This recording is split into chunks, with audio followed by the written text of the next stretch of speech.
In today's video, I'm going to teach you how to create a Webflow drop-down menu.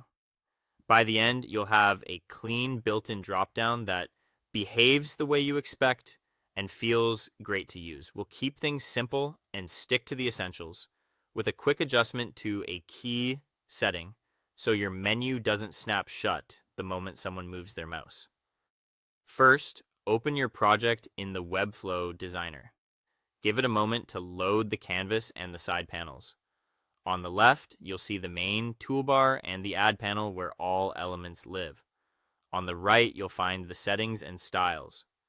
We're going to use the standard drop-down component so everything remains accessible, responsive, and easy to maintain. Open the add panel by clicking the plus icon to reveal the elements list.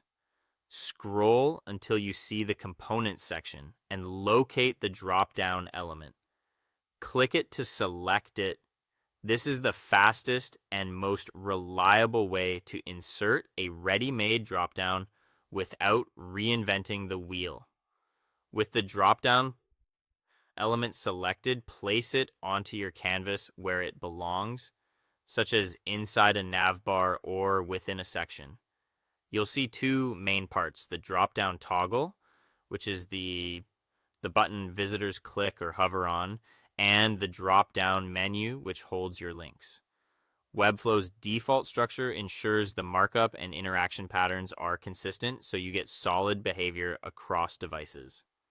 Now select the drop-down you just added and open its element settings. This is the gear icon on the right side of the designer, and it's where interaction behavior is controlled.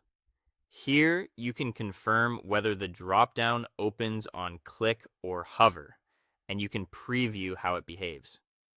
Keeping your changes in this panel ensures your drop-down remains a standard component that's easy to style and update later.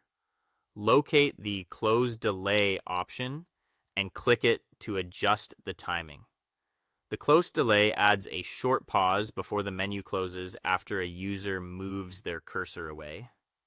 This little buffer is important. It prevents accidental closures when someone's mouse briefly slips outside the menu while they're navigating. A small value, often a couple hundred milliseconds, feels natural and forgiving. Too short and it will feel jumpy, too long and it can feel sluggish.